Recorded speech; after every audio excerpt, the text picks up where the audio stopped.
Pra jemi mbledhur sot për të folur për një nga rreziqet më serioze që i ka noset rinisë son, e që është abuzimi me drogat dhe trafikimi i tyre. Të nderuar pranishëm, për drogat dhe pasojat e tyre konsideroj që duhet flasim hapur, pa paragjykime dhe pa e fshehur rrezikun.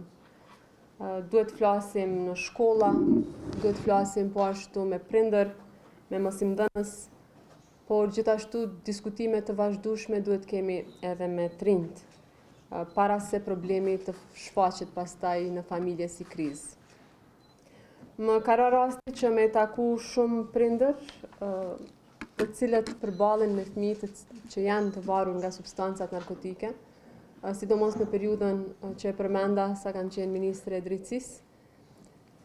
Dhe kërkesa e tyre dhe që do të adresoj edhe sot është pikërisht ajo që ju e përmendët, që edhe Republika jonë, Republika e Kosovës, të ketë një qendër të rehabilitimit, qendër profesionale ku trajtohen persona që janë të varur nga substancat narkotike. Unë kam marrë zotimet edhe të Ministrisë Punëve të Brendshme edhe të Ministrisë së Shëndetësisë, sepse gjatë kësaj periudhe kohore kemi qenë në komunikim të vazhdueshëm me Ministrin e Punëve të Brendshme dhe me Ministrin e Shëndetësisë, sepse siç na duhet hapësira, në atë kohë administrata publike ka qenë në kuadër të Ministrisë Punëve të Brendshme, pra siç na duhet një hapësirë për këtë qëllim, na duhen edhe profesionistë pastaj që merren me këto raste.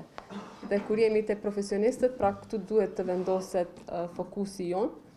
Dhe unë jam shumë optimiste që në të ardhmen e afër do ta kemi një qendër të tillë rehabilituese, sepse me problemet me cilat përballemi është për mua e papranueshme që nuk e kemi ende një qendër të tillë, por sipas zotimeve që ne kemi marrë, kjo qendër do të adresohet. Mendoj që fokusi po ashtu duhet të vendoset te ajo se ku mund të kërkojnë ndihmë persona që janë të varur nga substancat narkotike, si të mbrohen nga presioni i shoqërisë dhe çfarë pasoja sjell përdorimi i substancave narkotike.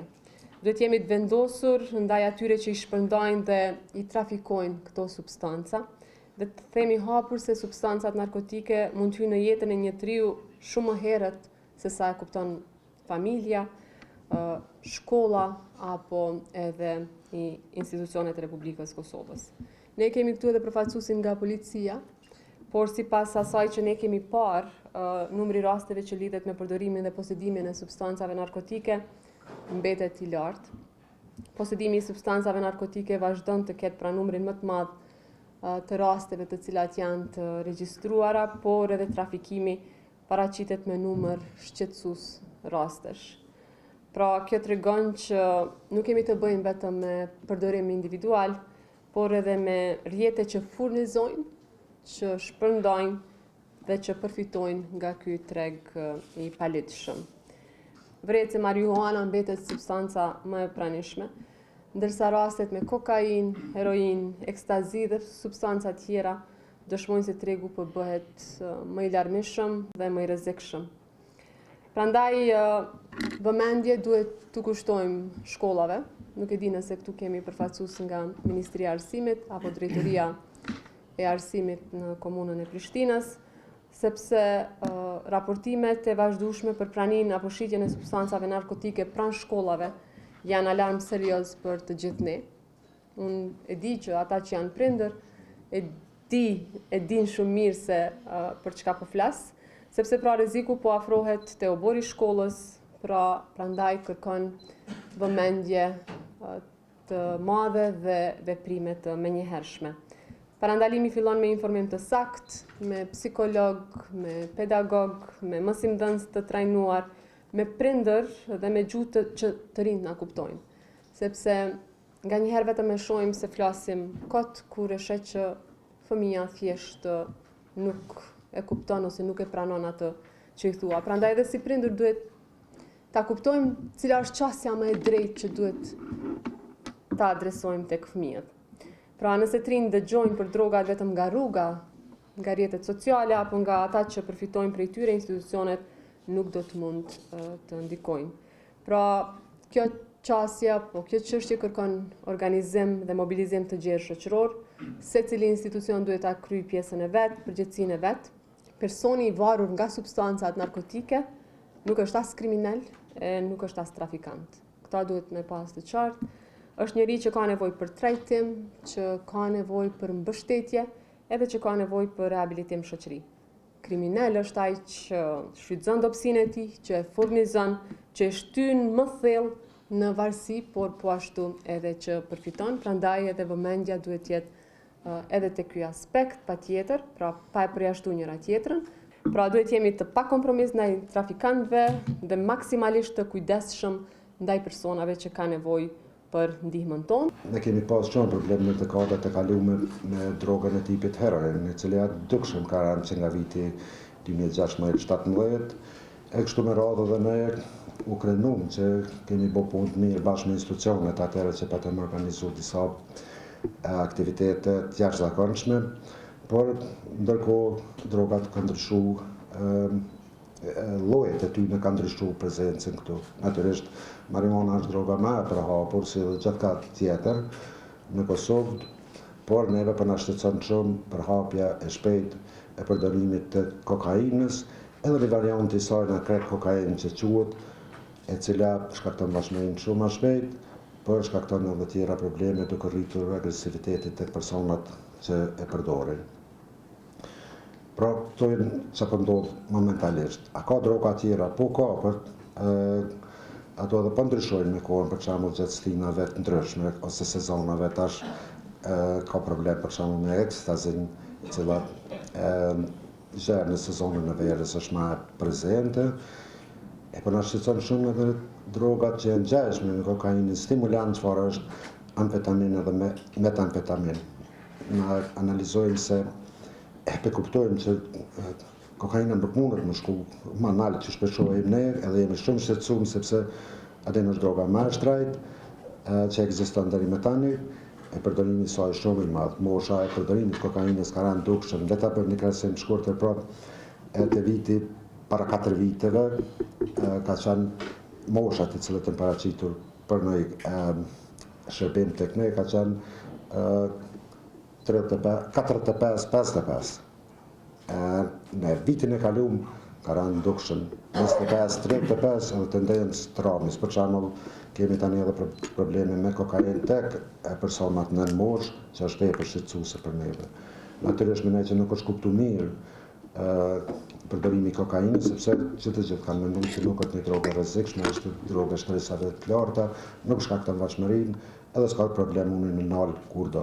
Por mendoj që nuk kemi qenë me hapin që ma herët të informohen çka ndodh kur dikush përdor kokainë. Cili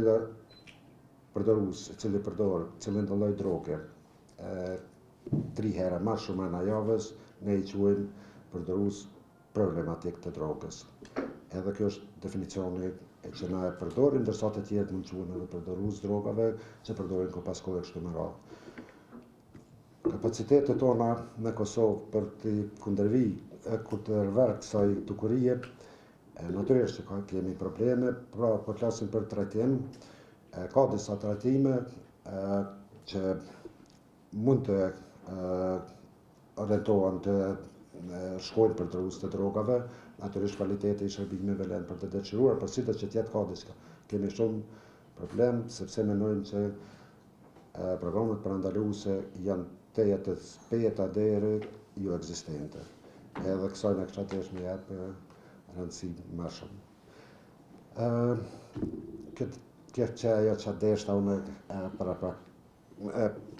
me përmbledh krejt këtë situatën në Kosovë, dallimi edhe qëto, dallimin mes natë që e vlerësojmë nga dhonat prej edhe kolegëve dhe institucioneve tjera në region, ne kemi qenë në një kohë dukshëm me pak përdorues, krahasu me kohëve të fundit. Për shembull, ne kemi qenë dukshëm më mirë me përdorimin e drogave, pra më pak kemi pas krahasu me Shqipërinë, Maqedoninë, Molin e Zi dhe Serbinë. Tani mendoj që Maqedonia dhe Moli i Zi qëndrojnë më mirë se ne dhe kjo po na shqetëson shumë. a mujë më po diçka më që mujë, a ka programe efektive parandaluese, po ka, janë ma të zëllshme edhe ma të kushtueshme për me që duhet m'ja prezentu një herë tjetër, çka menojmë na cilat programe janë ato që duhet bërë. Zëvendës presidentja në një takim para një viti ma tepër, pa të bo pyetje, a ka nevojë edhe çka duhet më bo për një shtëpi rehabilituese institucion për trajtimin e përdorusve të drogave. E kjo temë duhet më përshpejtu për një tarë më sa më të afërt për mujtë më përgatit për tjera. Kjo ditë përfaqëson moment të rëndësishëm, reflektimi mbi sfidat që droga dhe trafikimi i saj i paleshëm vazhdojnë të paraqesin sigurisë publike, shëndetit qytetarëve dhe mirëqenies së shoqërisë tonë. Pasojat e këtij fenomeni prekin fëmijët, të rinjt dhe komunitetet tona, kërkuar një përgjigje të koordinuar gjithëpërfshirëse dhe afatgjate nga gjitha institucionet dhe aktorët relevant. Republika e Kosovës ka vendosur bazat e një qasje të qartë dhe të strukturuar përmes strategjisë shtetërore kundër drogave 2024-2028. Ky dokument strategjik paraqet angazhimin e institucioneve të Republikës së Kosovës për të adresuar në mënyrë efektive fenomenin e drogës dhe për të ndërtuar një mjedis më të sigurt e më të shëndetshëm për të gjithë qytetarët. Vizioni ynë është i qartë: të reduktojmë praninë dhe përdorimin e drogës, të minimizojmë pasojat e saj sociale, shëndetësore dhe të sigurisë, si dhe të forcojmë rezistencën e shoqërisë ndaj këtij fenomeni. Për realizimin e këtij vizioni, strategjia mbështetet në 4 shtylla kryesore: zvoglimin e ofertës së drogës përmes forcimit, sundimit ligjit dhe luftimit të krimit organizuar, zvoglimin e kërkesës përmes parandalimit, edukimit dhe vedisimit, trajtimin dhe rehabilitimin e personave të prekur nga përdorimi i drogës, si dhe forcimin e bashkëpunimit ndërinstitucional dhe ndërkombëtar. Ministria e Punëve të Brendshme mbetet e përkushtuar për koordinimin dhe mbështetjen e zbatimit të këtyre politikave, duke siguruar bashkëpunim të ngushtë ndërmjet institucioneve përgjegjëse dhe partnerëve vendorë ndërkombëtar. Përmes mekanizmave të koordinimit dhe monitorimit, synojmë që veprimet tona të jenë të bazuara në të dhëna analiza profesionale dhe rezultate konkrete. Megjithatë, lufta kundër drogës nuk është përgjegjësi vetëm e institucioneve. Ajo fillon në familje, vazhdon në shkollë dhe forcohet në komunitet.